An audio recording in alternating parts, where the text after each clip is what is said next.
everyone, my name is Catherine and welcome back to my channel. Today I wanted to do a wrap-up video with all the books, whether they're audio or Kindle version or physical books, that I read or listened to in the month of June, as it is July when I'm filming this. I read 7 books this month, which is pretty good for me. The first book I read was It Happened One Summer. Now, a couple of these books I actually listened to. It is a really cute romance book set in Westport, Washington, which is really fun because I'm from Washington myself. And Piper, this girl, grew up in LA and she's kind of like a stereotypical like influencer girl. She's 28 and she doesn't have a job. She finally gets in a lot of trouble and kind of pulls the final straw with her stepdad, where she lands in jail for a night because she threw a massive party, and this stepdad orders her to go back to Westport for the summer. Her biological father is from Westport and he passed away when she was really young, so she doesn't really know much about him, and the purpose of this is to just get a fresh perspective, go somewhere more humble such as Westport, Washington, which is a fishing village along Washington coast. And she of course makes a big fit, does not want to go back, and really has no choice. So she gets shipped back, and then when she's there, she meets a fisherman named Brendan, and they're polar opposites. He's like a really macho fisherman dude with a beard, has no social media, does not care for it. And then there's Piper. You would think they wouldn't get along, but some romance brews. I gave this book about a 4-star rating. The next book I read was This Time Tomorrow. I was really intrigued by the cover. I think it's really pretty, and it's even a signed copy, which I think is pretty cool. This book I was really excited for, but honestly I only gave it like a 3-star rating. It's a time traveling book. So looking at the synopsis, on the eve of her 40th birthday, Alice's life isn't terrible. She likes her job, she's kind of so-so about it, and she's generally happy with her life and her romantic status, but there's something that's missing. And basically her father that raised her, he's in the hospital and she's trying to take care of him, but it's kind of clear that he's kind of it's the end of his life. And all of a sudden, the morning after her 40th birthday, Alice wakes up and it is 1996 again. So it is her 16th birthday and she's just shocked. She sees herself in her 16-year-old body and she's really thankful. Being a 16-year-old body versus 40-year-old body, there's going to be some differences, and she just couldn't believe that when she was 16 she took everything for granted, because now she has this whole new perspective and she gets to see most of all her dad, who's like living with her in their house when she was 16, and he's being mobile is just amazing to her. And so she gets to try to fix some regrets that she has in life. You'll get to find out, is she happy with the things that she does, and then how does that change her future, because she does go back and forth a bit, and she's also trying to learn more about her father. 3 stars, just like an okay rating from me. I think it's just, for some reason it just didn't hook me in as much as I thought it would, and part of me just during a certain point in the book wanted to just move on to the next book, so that's kind of why I gave it a lower rating. The next book I read, it was on my Kindle, and it is the book I Am 17 Brushes with Death by Maggie. I gave this book a 4-star rating because I thought it was such an interesting concept. I've been really getting into memoirs more. Normally when I read a memoir, I know the person, but I don't know Maggie very well, but the concept was really interesting. And it is just as it sounds. Like, this poor woman has had 17 brushes with death in her life, and she goes by one what happens, and I found it to be really cool. I also liked in the beginning of each chapter it showed like a body part, so whether it be like the arm or the neck or the back, I just found it to be really interesting. It makes you appreciate life more, and clearly she's still here today because she's writing books such as this one, but I found it to be really fascinating. And this was actually the first book that I used the app Libby for, which I highly recommend if you don't know. Basically with Libby you get a library card, or you hook up your library card and you can get books for free. So I didn't have to pay for this book at all, and I rarely ever reread books, so that's not a concern of mine at all. And I'm trying to do more books, read more books digitally, just because physical books take up so much space. And with Libby, I just download straight to my Kindle, and I like that the covers, they don't go away after your 21 days is up where you're reading it, because I like to see the history in all the books I've read. So that's really nice, because I was worried the book would just disappear.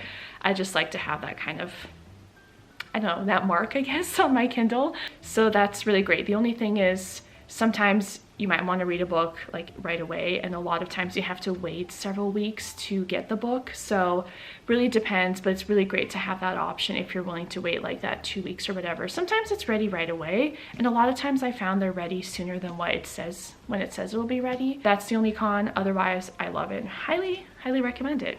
Okay, the next book honestly is probably like one of my favorite books I've ever read, and it is Pachinko. I gave it, of course, a 5-star rating the way I'm describing it. Pachinko spans multiple generations of one family, and the main character is Sunjaya, and she is born in, I want to say, the early 1900s, like 1910.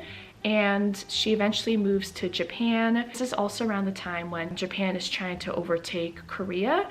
And I love that Pachinko has been made into a show, because it's been a while since I've read a book and then watched the show or the movie based on it. And although the show is different than the book, to be expected, I really enjoyed watching it. I actually watched it twice already, and it is a whole one season, and it's renewed for a second season. There's supposed to be 4 seasons total, because if you read the book and watch the show, you'll know that there's a lot that has not been mentioned. Some things that weren't in the book that are in the show, but a lot that's missing from the book. It's so beautifully written, and I've just been really into historical fiction lately, and especially set in East Asia I've been particularly interested in, and I've got to learn a lot through just this time period as well as this region in the world. Honestly, if there's a book that I would reread, it would probably be Pachinko. Now, the next book I read is Book Lovers by Emily Henry. This is a new book that just came out and has gotten really high ratings.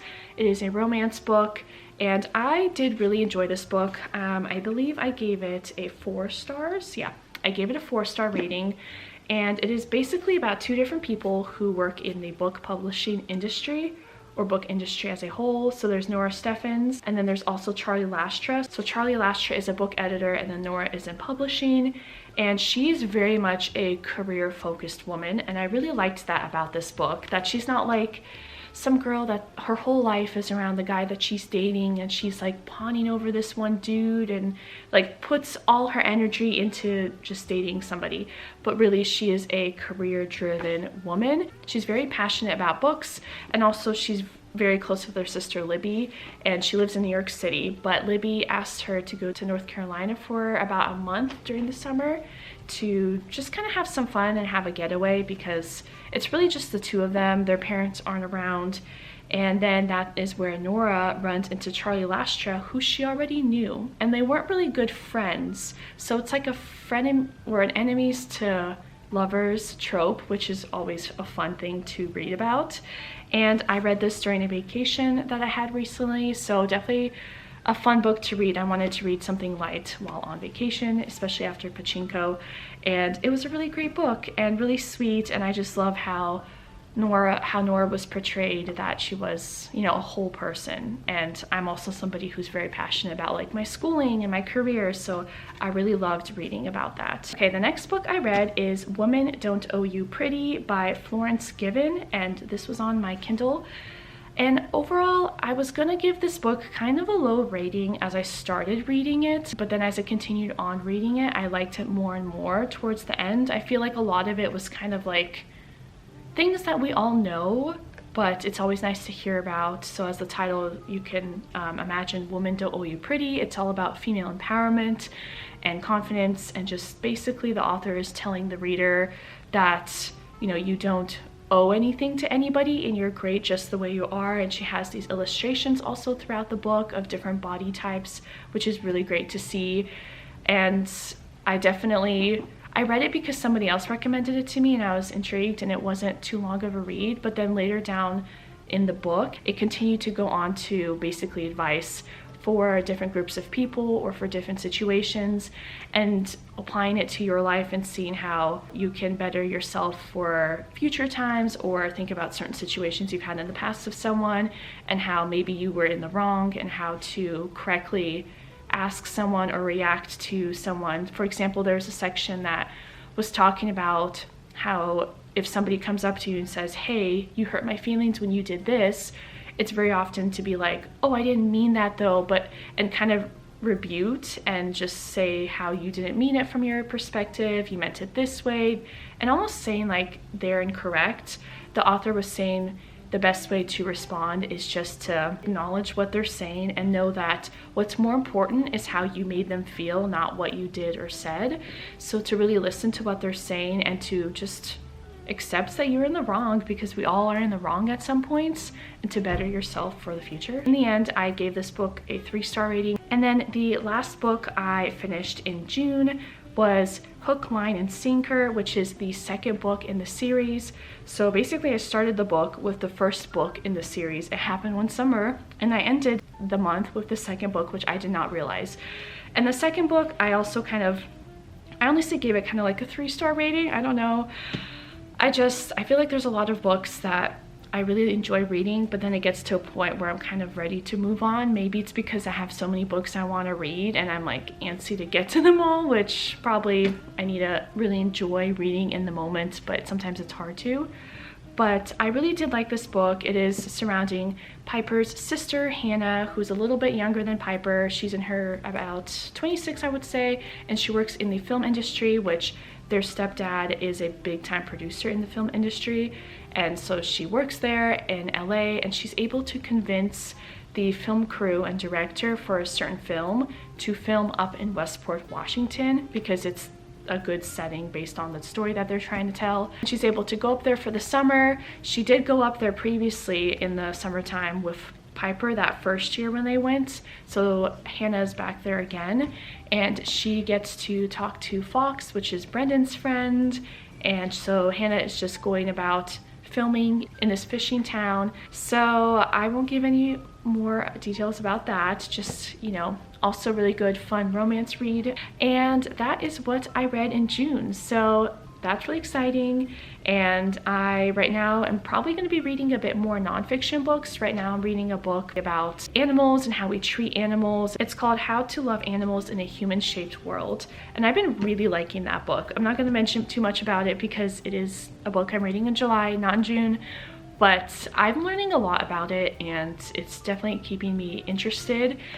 And I'm not gonna lie, I don't plan to like go fully vegan like right away or anything like that, but after starting the book, I read a good chunk of it the first day I started reading it, and I got vegan food for dinner that night because I was just like, I don't know if I can eat meat or have dairy after reading all of this. So of course it's like no shock, you know, he's going to talk about the farming industry and it can get a little bit graphic, but you know, I don't want to be somebody that eats meat and kind of turns their head. And it's like, oh, if I don't see how animals are treated and slaughtered, then it's not real. So it's always good to learn about these things, and I've been loving that book.